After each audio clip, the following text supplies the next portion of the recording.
Jangan.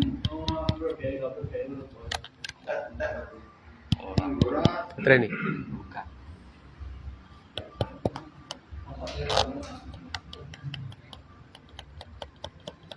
Itu udah kuno tak udah gini.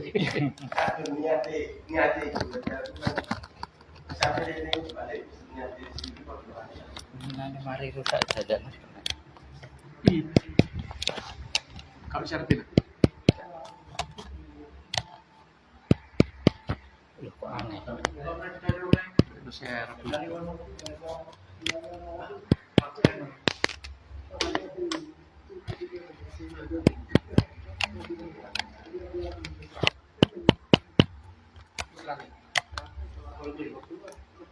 Iya, volume nih kok.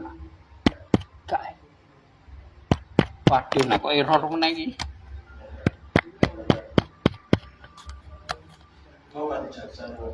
Biasanya langsung kena kok.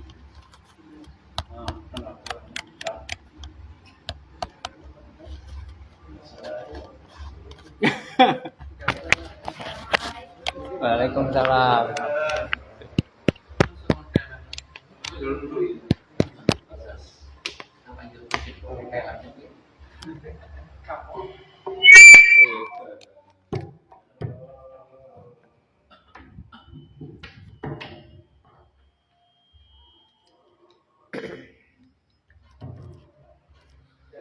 Assalamualaikum warahmatullahi wabarakatuh. Alhamdulillahilladzi arsala rasulahu bil huda wa dinil haq liyudhhirahu 'ala dini kulli walau karihal musyrikun. Asyhadu an la ilaha illallah wahdahu la syarikalah wa asyhadu anna Muhammadan 'abduhu wa rasuluhu la nabiyya ba'da. Allahumma salli wa sallim wa barik ala nabiyyina Muhammadin wa ala alihi wa ashabihi ajma'in.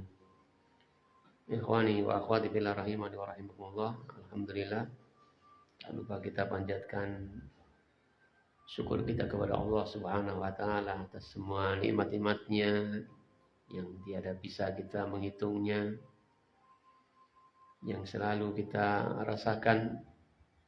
Seperti pada malam hari ini, antara nikmat Allah Subhanahu wa taala dimudahkan kepada kita sekalian untuk kembali bisa berkumpul bersama-sama mempelajari bagian dari agama kita, yakni mengenal sosok pribadi panutan umat, panutan kita Nabi Muhammad sallallahu alaihi wasallam, yang semoga semakin menjadikan kita lebih dekat, lebih bisa untuk mencintainya, lebih bisa untuk meneladaninya, dan juga kita berharap Allah Subhanahu wa taala berikan kepada kita sekalian syafaatnya sehingga kita bisa berkumpul kelak di surganya yang penuh dengan kenikmatan yang menjadi cita-cita tertinggi kita sekalian, orang-orang yang beriman. Bapak, ibu-ibu dan saudara sekalian rahimani wa rahimakumullah, melanjutkan pada kisah tentang perang Hudaybiyah atau perjanjian Hudaybiyah, di mana Rasulullah Shallallahu Alaihi Wasallam setelah mendapatkan mimpi dari Allah Subhanahu Wa Taala, memberikan petunjuk kepada beliau, kemudian beliau mengajak para sahabatnya untuk melaksanakan ibadah ke Baitullah di Mekah. Namun perjalanan beliau tercium oleh orang-orang kafir Quraisy dan mereka berusaha untuk menghalangi Nabi Shallallahu Alaihi Wasallam dan para sahabat masuk ke Mekah, hingga Rasulullah SAW harus mencari jalan yang tidak biasa dilalui. Namun demikian, setelah mereka mengetahui, mereka kemudian mengutus beberapa utusan, ya, utusan pertama, kedua, ketiga, sampai keempat, yaitu Urwah bin Mas'ud Ats-Tsaqafi, yang mana sebagaimana yang kita sama-sama dengarkan kemarin, Urwah bin Mas'ud Ats-Tsaqafi ini menyaksikan perilaku para sahabat terhadap Nabi Shallallahu Alaihi Wasallam. yang mana kemudian itu diceritakan kepada orang-orang kafir Quraisy yang mengutusnya. Saya pernah datang ke Kisra di kerajaan mereka, di kerajaannya. Saya pernah datang ke Kaisar di kerajaannya. Saya pernah datang ke Najasyi di kerajaannya. Namun yang saya lihat dari perlakuan sahabat-sahabatnya Muhammad itu tidak seperti mereka. Tidaklah Nabi Shallallahu Alaihi Wasallam meludah kecuali ditadai ludahnya. Tidaklah Nabi Shallallahu Alaihi Wasallam berwudu kecuali sisa wudunya dibuat rebutan. Tidaklah Nabi SAW jatuh sehelai rambut kecuali mereka ambil. Gitu. Jadi coba kamu pikirkan lagi gitu. Ya, coba kamu pikirkan, kalian pikirkan lagi. Dari sikapnya sahabat-sahabat Muhammad itu mengindikasikan bahwasanya mereka tidak akan membiarkan Muhammad itu terluka sedikit pun. Mereka tidak akan meninggalkan Muhammad gitu. Sebagaimana Urwah bin Mas'ud As-Saqafi ini sebelumnya dalam dialognya dengan di hadapan Nabi dan para sahabat menakut-nakuti Nabi, meyakini bahwasanya besok ya kau akan ditinggalkan oleh sahabat-sahabatmu. Kau telah mengumpulkan orang-orang itu untuk kau serahkan kepada keluargamu untuk disembelih gitu. Mereka besok akan meninggalkanmu gitu. Dan itu tidak terbukti setelah menyaksikan apa yang dilakukan para sahabat-sahabat Nabi terhadap Nabi Muhammad SAW. Kemudian kemarin kita ungkap sedikit tentang perkataan Ibnu Qayyim Al-Jauzi bahwasanya yang dilakukan para sahabat-sahabat ini tidaklah umum, ya, tidak selalu seperti itu. Jadi Ibnu Qayyim Al-Jauzi, Ibnu Hajar Al-Asqalani, beliau katakan bahwasanya kurang lebihnya para sahabat tidaklah berlebihan mensikapi Nabi Shallallahu Alaihi Wasallam seperti ini. Sikap ini beliau tunjukkan ya untuk agar orang kafir itu mengetahuinya, ya agar mereka mengetahui itulah perlakuan atau ya mengisyaratkan kepada orang kafir itu agar kamu jangan macam-macam gara-gara itu, memberikan kesan kepada mereka kamu jangan macam-macam. Kami tidak akan meninggalkan Nabi kami. Kami tidak akan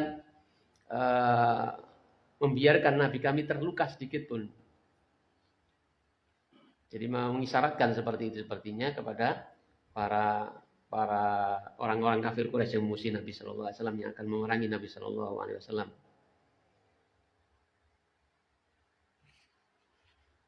Jadi memang betul ada beberapa riwayat yang orang mengambil berkah dari bekas Nabi Shallallahu Alaihi Wasallam, seperti yang ceritakan oleh Ummu Sulaim, ibunya Anas bin Malik, ketika Nabi Shallallahu Alaihi Wasallam tidur di rumahnya, tidur siang, itu keringatnya Nabi diwadahi ada minyak, tempat minyak untuk menadai.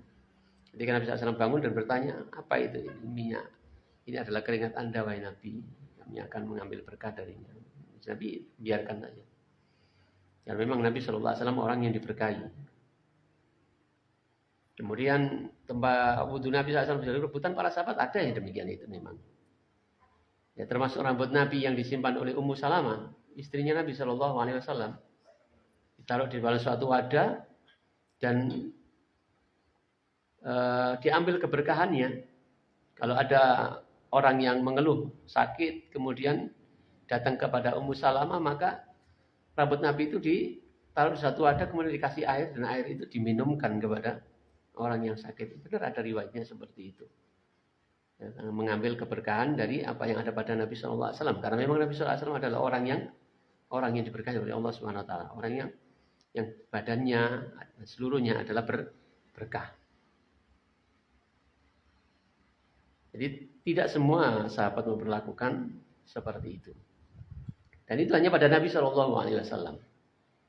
Ketika Nabi SAW meninggal dunia, maka tidak ada para sahabat berperilaku seperti itu terhadap Abu Bakar misalnya, terhadap Umar, terhadap Utsman, terhadap sahabat-sahabat yang dijamin masuk surga. Tidak ada. hanya kepada Nabi Shallallahu Alaihi Wasallam. Karena memang jelas-jelas keberkahannya. Sementara yang lainnya tidak ada jaminan akan keberkahannya. Kalau Nabi Sallallahu Alaihi Wasallam jelas ada keberkahannya, diberkahi oleh Allah Subhanahu Wa Taala. Kemudian kita lanjutkan pada kisah selanjutnya. Nabi Shallallahu Alaihi Wasallam kemudian mengutus seorang sahabat yang bernama Hiras bin Umayyah Al-Khuzai. Diutus menemui orang tokoh-tokoh Quraisy dengan membawa unta beliau Shallallahu Alaihi Wasallam yang disebut namanya dengan Sa'lab, As-Sa'lab. Jadi sebagaimana pedang kadang dikasih nama gitu. Untanya juga ada namanya gitu. Jadi kalau kita mau meniru manuk itu kayak jeneng ya gak apa-apa gitu. Ya, PTA itu kayak jeneng ya kan. Memang zaman dulu juga begitu. Nabi SAW kasih nama itu. Ya. Untanya ini namanya Sa'lab. Ada juga pedangnya mungkin Zulfikar yang kita kenal gitu. Ya. Kita juga begitu, Mbak Kiai Pleret gitu-gitu. Ada namanya gitu. Terus kudanya Ronggolawi coba Gagak Rimang gitu. Pus-pusnya Pak Bari ya dikasih nama gitu. Ada begitu. Ya. Jadi memang sejak dahulu orang biasa saking sayangnya, saking perhatiannya kemudian dikasih nama. Nah, seorang yang bernama Hiras bin Umayyah Al-Khuzai ini diutus oleh Nabi Sallallahu Alaihi Wasallam untuk datang ke tokoh-tokoh Quraisy dengan membawa unta Nabi. Menunggangi untanya Nabi yang bernama As-Sa'lab itu. Tujuannya adalah menyampaikan kepada tokoh-tokoh Quraisy itu maksud tujuan kedatangan Nabi Shallallahu Alaihi Wasallam ke Mekah itu bukan untuk berperang.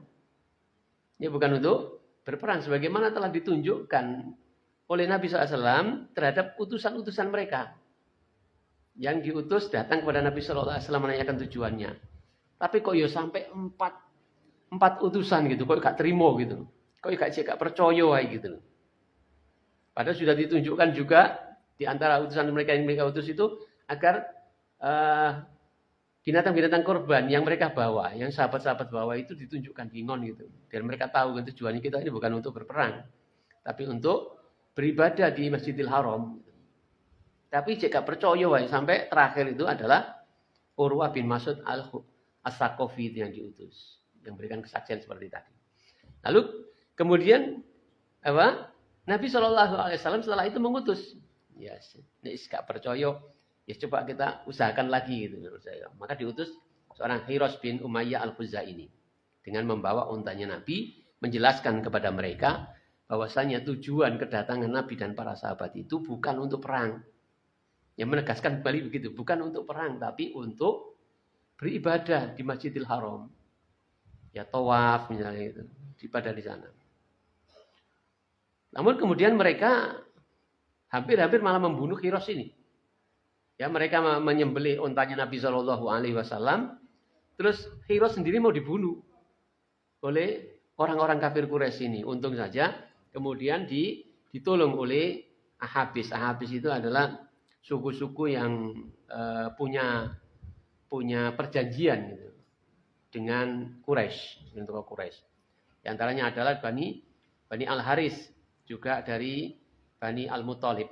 Itu mereka punya perjanjian, kesepakatan dengan orang-orang Quraisy. Maka mereka inilah yang disebut Ahabis ini, mereka menolong Hiras ini dan kemudian mengembalikan kepada Nabi Shallallahu Alaihi Wasallam. Setelah itu Nabi Shallallahu Alaihi Wasallam masih mengupayakan gitu agar bisa beribadah di Mekah gitu, untuk meyakinkan kembali orang-orang kafir Quraisy, terutama tokoh-tokoh mereka. Maka diutuslah Utsman bin Affan. Ya, kita tahu Utsman bin Affan lebih dikenal daripada Hiras kan. Diutuslah Utsman bin Affan datang kepada mereka sama untuk menjelaskan tentang maksud kedatangan Nabi Shallallahu Alaihi Wasallam. Nabi Shallallahu Alaihi Wasallam berpesan kepada Utsman bin Affan, akhbirhum inna lam na'ti liqital.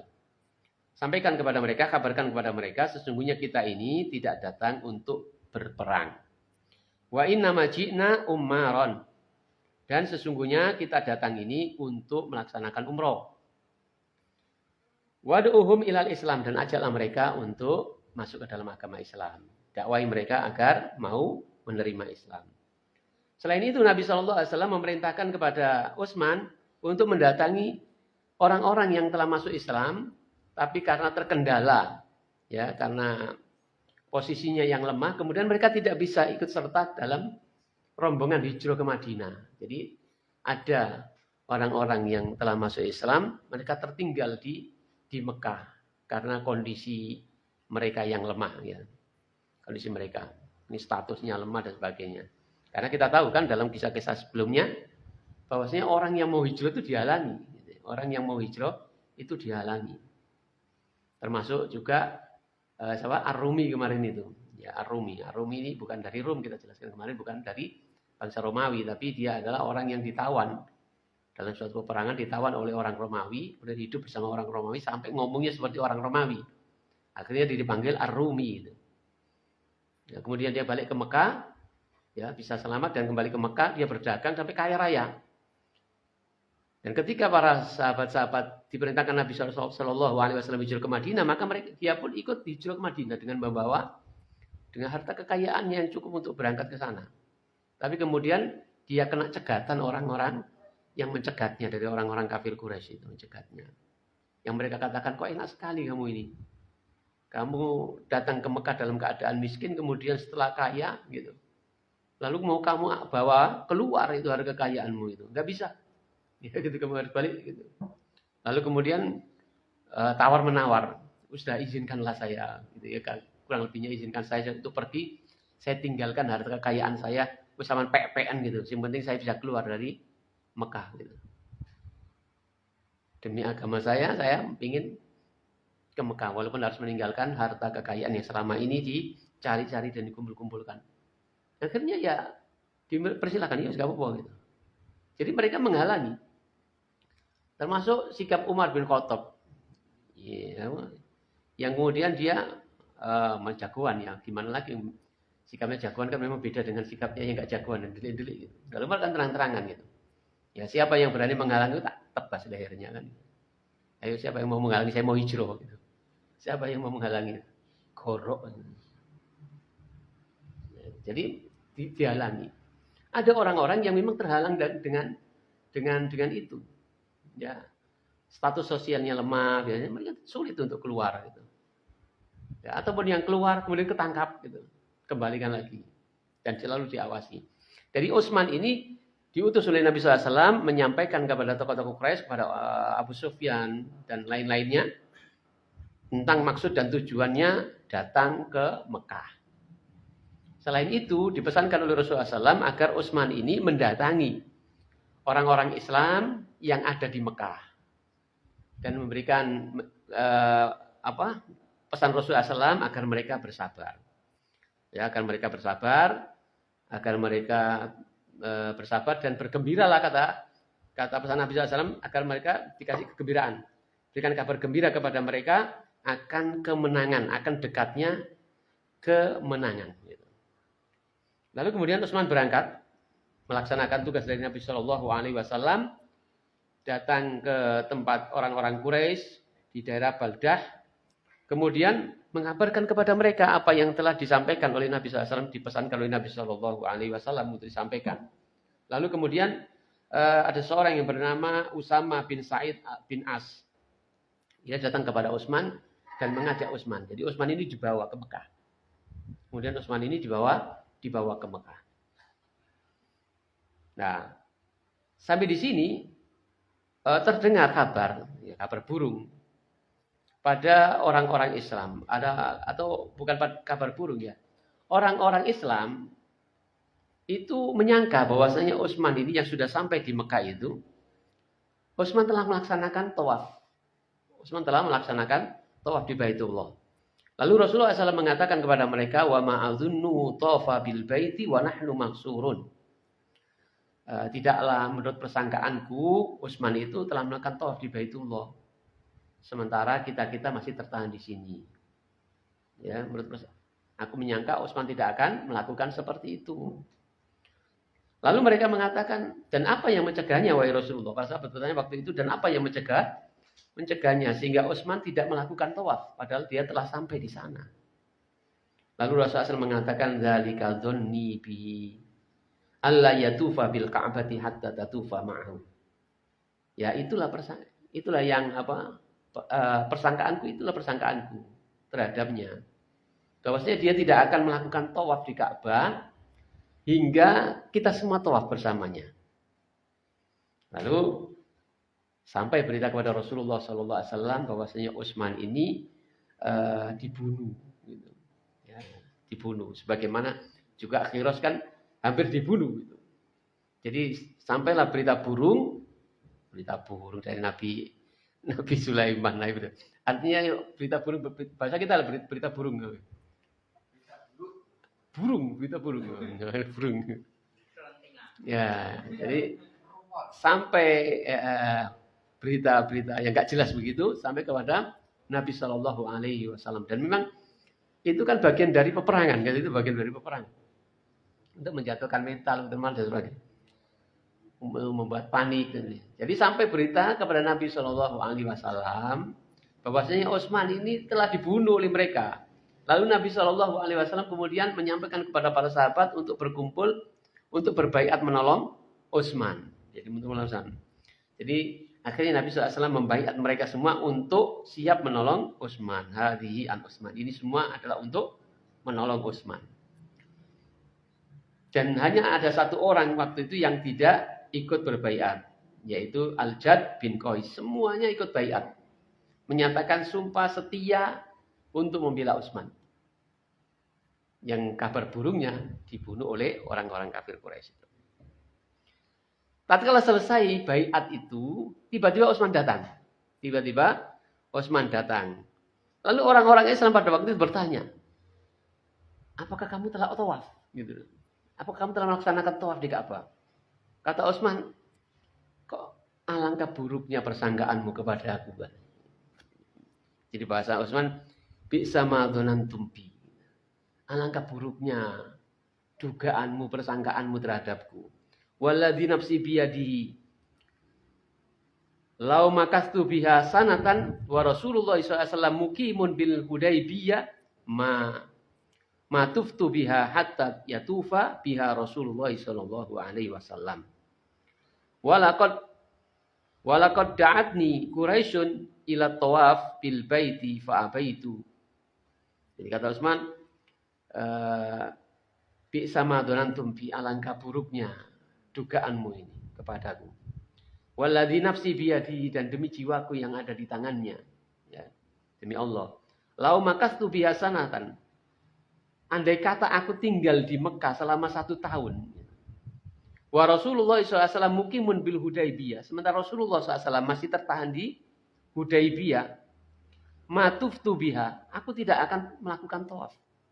Hatta yatufa biha Rasulullah SAW, sampai Rasulullah SAW melaksanakan tawaf. Walaqad da'atni, dan sungguh memang orang-orang kafir telah mengajakku.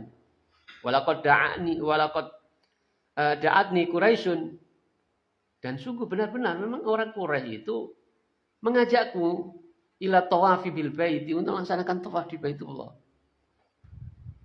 Fa abaitu, namun aku enggan, aku tidak mau. Faqala al-muslimuna, lalu kemudian orang-orang Islam berkata, Rasulullah sallallahu alaihi wasallam kana a'lamana billahi wa ahsanana dhanna. Rasulullah SAW memang orang yang paling mengerti tentang Allah Subhanahu wa taala dan paling baik persangkaannya. Ya, ternyata memang dzon mereka itu tidak terbukti. Memang enggak boleh kita banyak bersuudzon, itu enggak boleh. Ya, berprasangka buruk tidak boleh. Termasuk banyak berprasangka buruk itu termasuk apa? Dalam hadis Nabi. Apa jawab?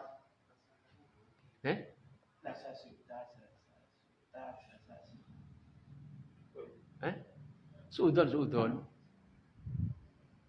Jauhilah darimu dari berprasangka buruk, karena berprasangka buruk dusta-dusta perkataan. Nah, kemudian Bapak-bapak, Ibu dan saudara sekalian muliakan oleh Allah Subhanahu wa taala. Kemudian setelah itu orang Quraisy ganti yang mengutus Suhail. Mengutus seorang yang bernama Suhail bin Amr.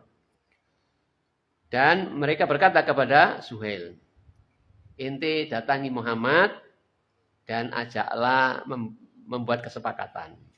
Ya, berdamai, membuat kesepakatan dengan catatan untuk tahun ini dia tidak boleh melaksanakannya.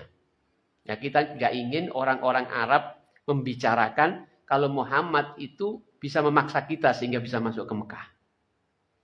Jadi Suhail ini dipesan oleh tokoh-tokoh Quraisy datang kepada Nabi Muhammad SAW untuk membuat perdamaian, perjanjian, kesepakatan. Dengan syarat Muhammad tahun ini mau suruh kembali. Tahun depan saja. Karena mereka malu, mereka nggak mau orang-orang Arab kemudian berbicara bahwasanya Muhammad dan teman-temannya itu bisa masuk Mekah karena paksaan, karena mereka bisa memaksa orang Quraisy gitu. Kan jatuh nama orang Quraisy. Kemudian Suhail ini melaksanakan tugasnya dengan mendatangi Nabi Muhammad SAW. Tatkala Suhail ini datang, Nabi SAW melihatnya dan Nabi SAW menyambutnya serta berkata, qad sahalalakum min amrikum. Sungguh Allah telah memudahkan bagi kalian perkara kalian. Nabi SAW juga mengatakan kepada para sahabat, sungguh orang-orang kafir Quraisy itu ingin untuk membuat kesepakatan ketika dia mengutus orang ini, yakni Suhail ini. Maka tatkala itu setelah sampai kepada Nabi SAW kemudian berkata panjang lebar dengan Nabi SAW si Suhail ini. Lalu setelah kesepakatan yang sudah diomongkan itu hampir dicatatkan, ya dibuat catatan untuk ditandatangani lah gitu, agar mudah diketahui, diingat dan menjadi saksi. Umar datang kepada Abu Bakar radhiyallahu anhu.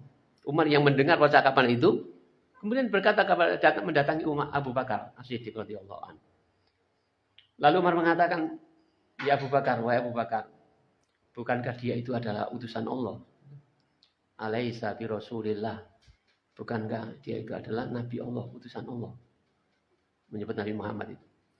Maka Abu Bakar mengatakan, "Ya iyalah." Kemudian Umar berkata lagi, "Bukankah kita ini orang-orang Islam?" "Iya." "Bukankah mereka itu orang-orang musyrik?" "Iya, benar." "Tapi kenapa kita merendahkan agama kita?" Ya, Utsman ini karakter Umar ini berbeda dengan karakter Abu Bakar. Ya ono sing ngono gitu. Ini serantanan gitu. Jadi ketika mendengar dialog Nabi SAW dengan Suhail ini, panjang lebar sampai terputuskan sebuah kesepakatan yang hampir saja kemudian dicatatkan itu, gak serantan Umar itu. Dia datangi kepada Abu Bakar, orang yang paling dekat dengan Nabi SAW. Ya. Bukankah dia itu adalah utusan Allah? Iya. Bukankah kita adalah orang-orang Islam? Iya, benar. Bukankah mereka itu adalah orang-orang musyrik? Tapi kenapa kita harus merendahkan agama kita? Kata Umar. Jadi kenapa kita harus merendahkan agama? Lalu Abu Bakar mengatakan, wahai Umar, jagalah komitmenmu, jagalah loyalitasmu gitu. Karena sesungguhnya aku bersaksi bahwasanya dia itu adalah utusan Allah. Lalu Umar berkata, dan aku juga bersaksi bahwasanya dia itu adalah utusan Allah. Kemudian datang kepada Rasulullah SAW dan dia berkata, wahai Rasulullah, bukankah engkau ini adalah utusan Allah, kata Umar. Maka Nabi mengatakan, iya tentu. Atau bukankah kita ini adalah orang-orang Islam? Iya. Bukankah mereka itu adalah orang-orang musyrik? Benar. Lalu Umar berkata, lalu kenapa kita harus merendahkan agama kita ini? Lalu kemudian Rasulullah SAW mengatakan, ana abdullahi, aku ini adalah hamba Allah, wa rasuluhu, dan rasulnya. La ukhalifu amrahu, aku tidak akan menyelisihi perintahnya. Walai yudayyi'uni, dan Allah Subhanahu wa taala tidak akan menyia-nyiakan aku. Lalu kemudian Umar dengan ucapan Nabi Shallallahu Alaihi Wasallam itu, kemudian Umar mengatakan merasa bersalah, maksudnya Umar merasa bersalah. Kemudian kalau begitu aku tak poso gitu, aku tak sodako, aku tak merdeka, tak sholat malam, tak banyak ibadah, memerdekakan budak. Aku akan melakukan semenjak hari itu aku melakukan perkara-perkara itu. Karena aku takut dengan ucapanku tadi itu. Merasa bersalah. Karena aku merasa takut dengan ucapanku yang telah aku ucapkan pada hari itu. Hingga Allah Subhanahu wa taala menggantikan dengan sebuah kebaikan.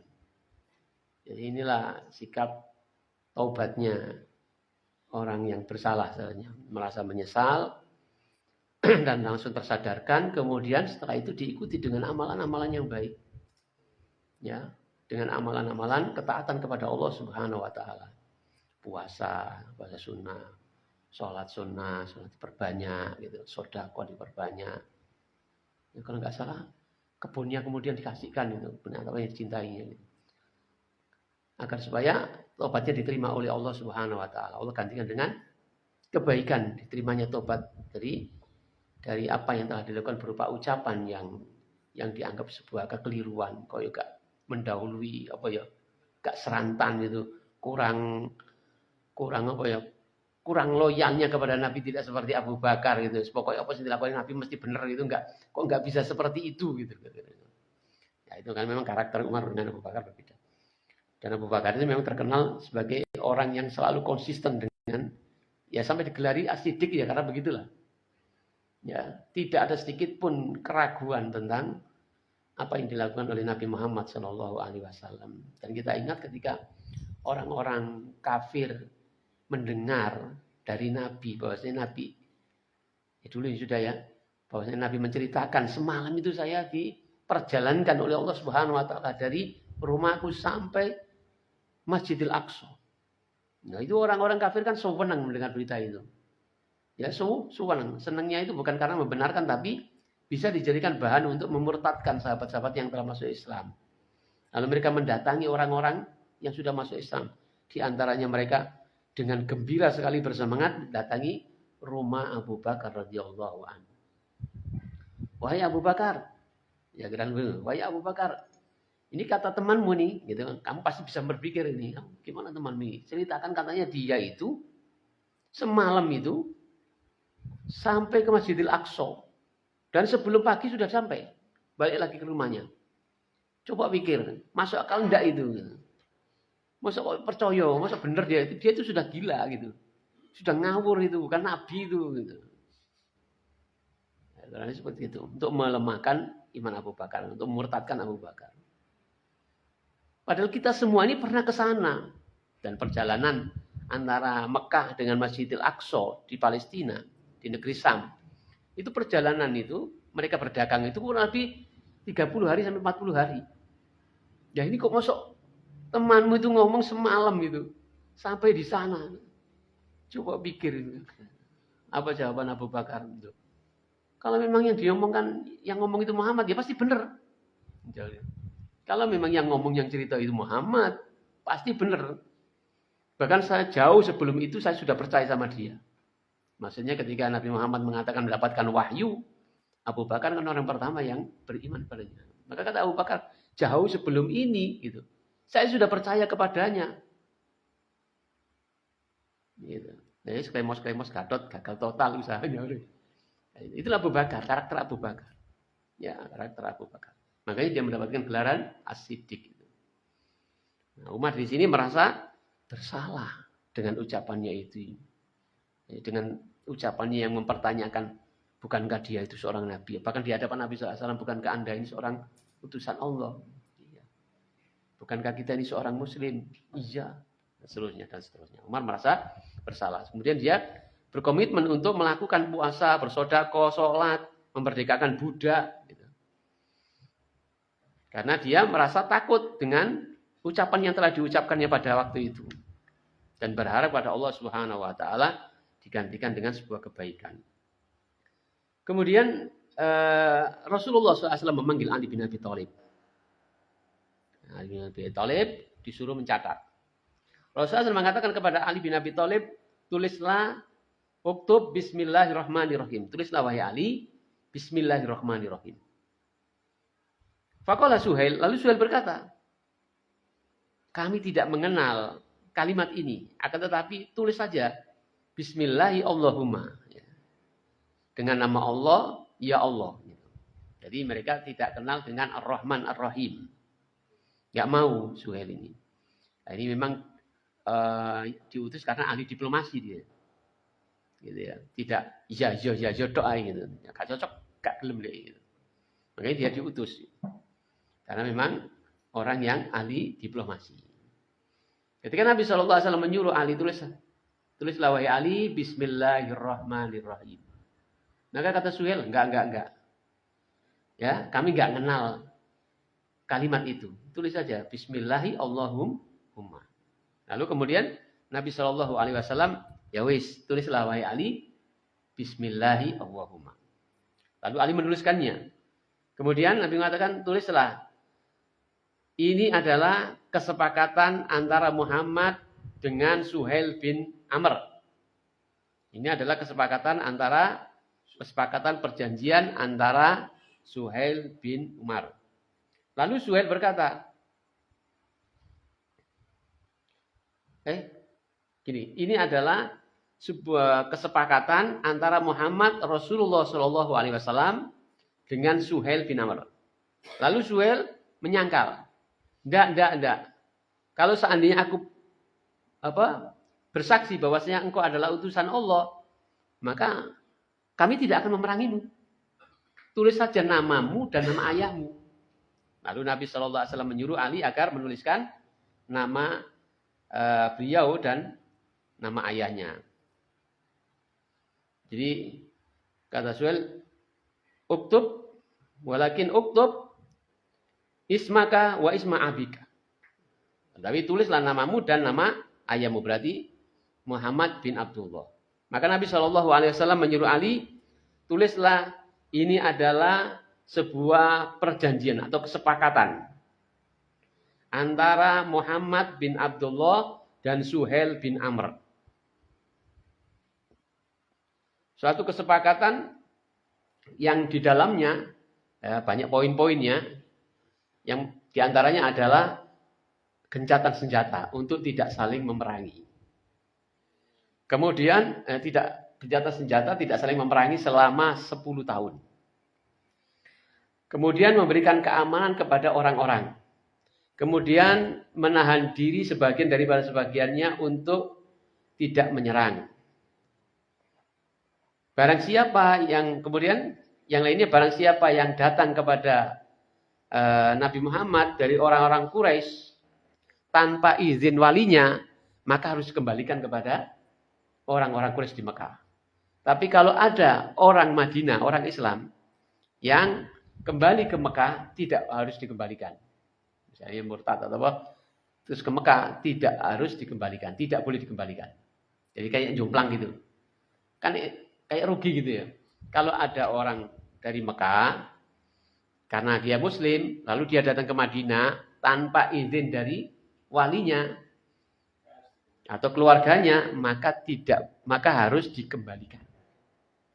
Sebaliknya, kalau ada orang Islam yang kembali ke Mekah, murtad, maka tidak boleh dikembalikan. Nah, ini yang hal-hal seperti ini yang membuat Umar kemudian tidak serantan. Seakan-akan merugikan orang Islam. Nah, kok Nabi kok nurut wae itu? Ya kok nurut wae gitu.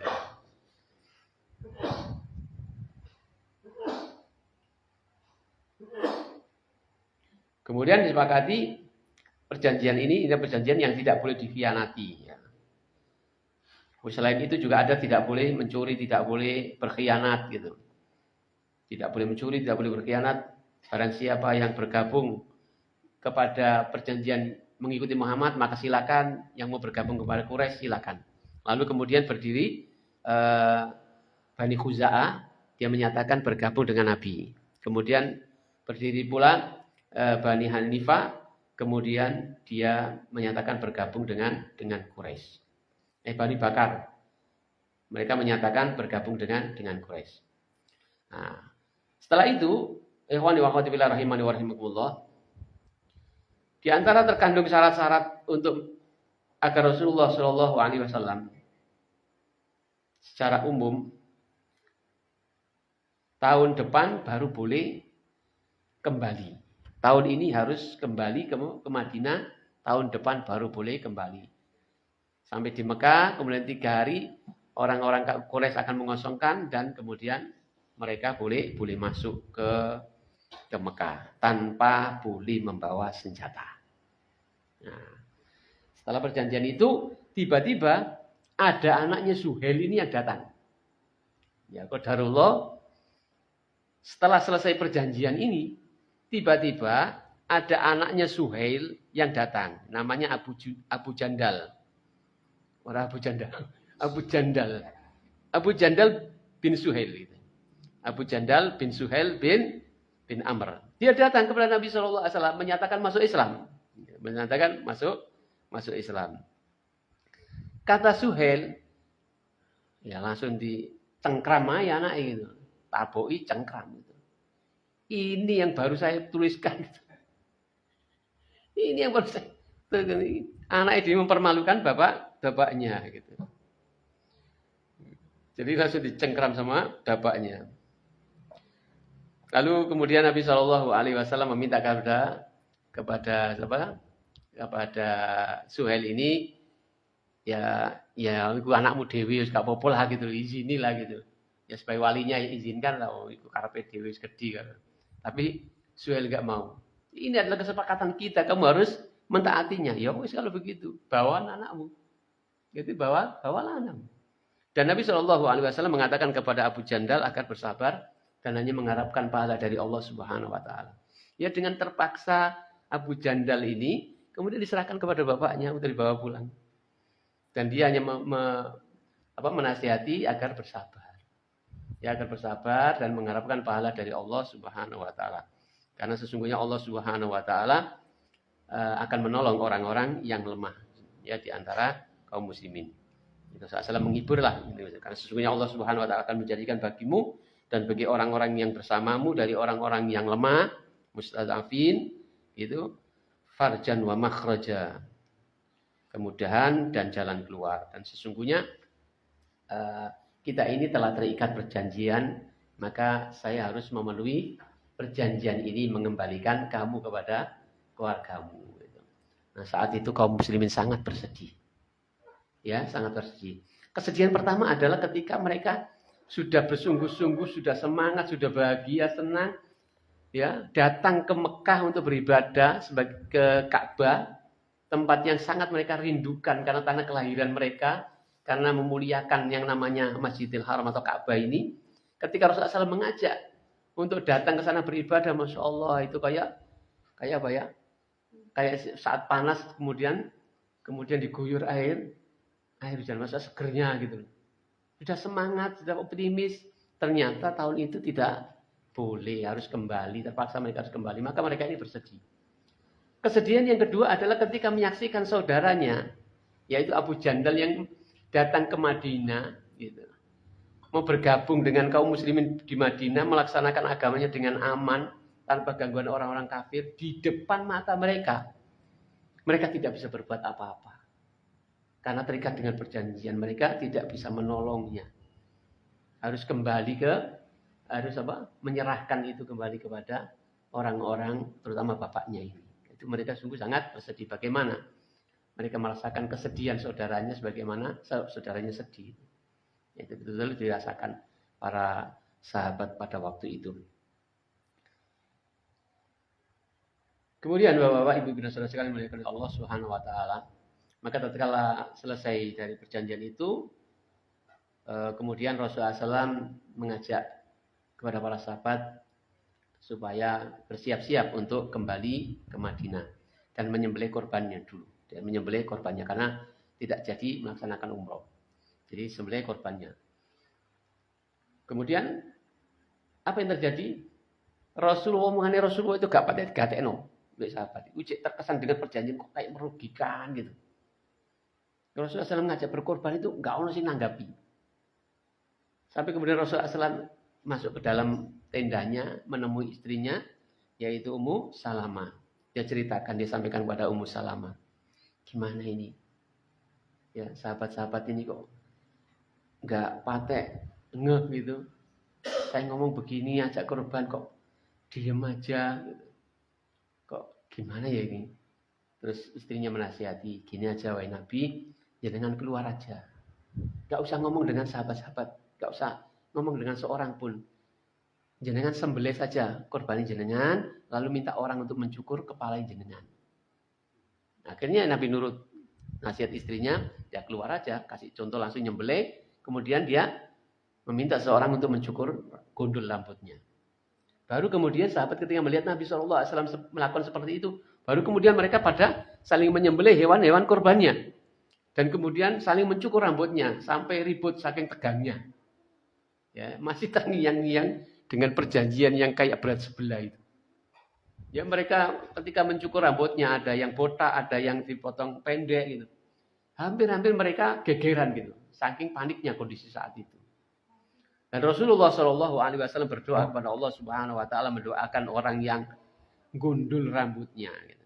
Rasulullah mendoakan dengan ucapan yarhamuqallahul muhallikin. Ya, semoga Allah Subhanahu Wa Taala merahmati orang-orang yang menggundul rambutnya. Jadi kalau nanti cawat umroh gitu, gundul ya cawat. Ya, itu lebih banyak didoakan Nabi. Gitu. Ya kata Nabi SAW berdoa kepada Allah Subhanahu Wa Taala, yarhamullahul muhallikina. Qalu para sahabat mengatakan wal muqassirina ya Rasulullah. Ya Allah rahmatilah orang-orang yang mencukur plontos rambutnya. Lalu para sahabat mengatakan dan yang juga memotong pendek wahai Rasulullah. Qala Rasulullah SAW tetap mengucapkan yarhamullahul muhallikina. Semoga Allah merahmati, semoga Allah memberikan rahmatnya kepada orang yang mencukur pelontos kepalanya. Baru yang ketiga Nabi mengatakan wal muqassirin. Ya, wal muqassirin dan orang-orang yang mau motong pendek rambutnya. Jadi yang utama mana? Yang pelontos. Ya, gak apa-apa pokoknya ipin-ipin gak apa-apa. Yang penting kan ya lebih api gitu. Lebih didoakan lebih oleh Nabi sallallahu alaihi wasallam. Dan Rasulullah SAW menyembelih hewan korbannya itu adalah unta, yang unta itu ada kalungnya dari perak milik Abu Jahal. Ya, milik Abu Jahal. Yang menjadi ghanimah rampasan perang saat perang Badar. Nabi SAW itu untanya Abu Jahal di hadapan orang-orang kafir Quraisy yang masih tahu gitu, Nabi masih di situ kan, itu belum pulang gitu. Itu untanya Abu Jahal itu disembelih gitu. Ya untuk menjatuhkan mental mereka, gitu, buat marah mereka. Ya sebagaimana mereka juga ya, bersikap seperti itu, untanya Nabi disembelih gitu. Gitu. Kemudian setelah itu Nabi SAW bangkit dan mengajak para sahabat semua untuk kembali ke Madinah. Jadi ketika perjalanan antara Makkah dan Madinah turunnya firman Allah Subhanahu Wa Taala, Inna fatahna laka fatham mubinah. Sesungguhnya kami Allah Subhanahu Wa Taala telah memberikan kemenangan kepadamu dengan kemenangan yang nyata. Liyaghfira lakallahu ma taqaddama min dhanbika wa ma ta'akhkhara wa yutimma ni'matahu 'alaika wa yahdiyaka siratan mustaqimah. Dan agar Allah Subhanahu wa taala memberikan ampunan kepadamu dosa-dosa yang telah lalu dan dosa-dosa yang akan datang sebagai nikmat Allah kepadamu dan berikan petunjuk kepadamu jalan yang lurus. Sampai ayat walaqad radhiyallahu 'anil mu'minina id yubayyi'unaka tahta asy-syajarah fa'alima ma fi qulubihim fa anzala sakinata 'alaihim wa asabahum fathan qaribah wa maghanima katsiran ya'khudunaha. Sampai firman Allah wa kana Allahu 'ala kulli syai'in qadir. Jadi Allah Subhanahu wa taala menurunkan surat Al-Fath.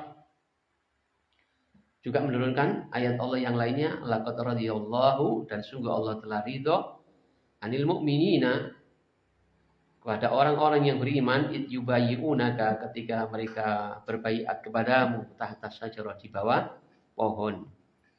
Fa'alima ma fi qulubihim, maka dia Allah Subhanahu wa taala mengetahui apa yang ada dalam hati-hati mereka. Fa'anzala sakinah, alaihim, dan Allah Subhanahu wa taala turunkan ketenangan kepada mereka, wa asabahum fathan qariba, dan memberi balasan dengan kemenangan yang dekat. Wa maghanima katsiran ya'khudunaha, dan harta rampasan yang banyak yang akan mereka mengambilnya. Sampai ayat wa kana Allahu ala kulli syai'in qadira, dan Allah Subhanahu wa taala berkuasa atas segala sesuatu. Maka tatkala Rasulullah Shallallahu alaihi wasallam kembali ke Madinah, datanglah Abu Basir. Datanglah Abu Basir, salah seorang laki-laki dari Quraisy yang menyatakan keislamannya, datang ke Madinah. Ketika Abu Basir ini lari dari Mekah ke Madinah, menuju ke Madinah untuk menyatakan keislamannya, orang-orang kafir Quraisy tidak membiarkannya, maka dia utus 2 orang laki-laki untuk menyusulnya. Ketika sampai di Madinah, maka mereka mengingatkan kepada Nabi SAW akan perjanjian kalau ada orang Mekah yang datang ke Madinah harus kembalikan. Akhirnya ya seperti tadi, seperti yang awal tadi, ya Abu Jandal tadi. Akhirnya Abu Basir ini pun disuruh balik. Ya sudah, kita ini nggak bisa menolong apa-apa ya. Kamu bersabar aja, mudah-mudahan pahala dari Allah. Kita ini terikat perjanjian atas nama Allah ya. Kami harus mematuhi perjanjian ini. Dan kita orang-orang Islam bukan orang yang mengkhianati perjanjian.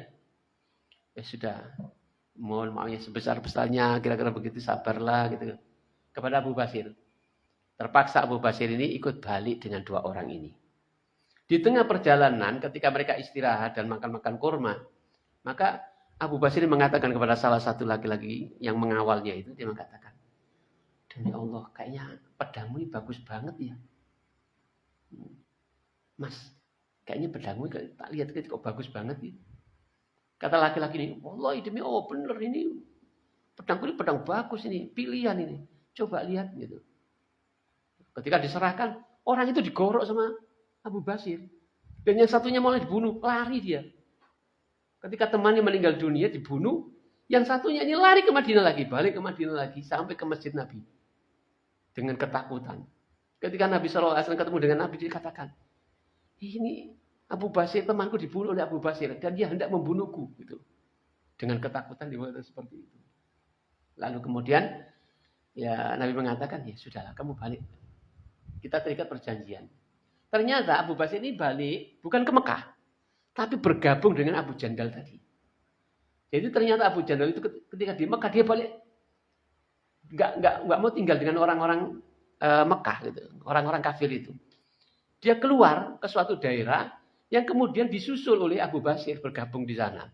Dan setiap kali ada orang Islam, orang Mekah yang masuk Islam, ketika mereka ini mampu keluar dari Mekah, maka mereka bergabung dengan Abu Basir dan Abu Jandal ini.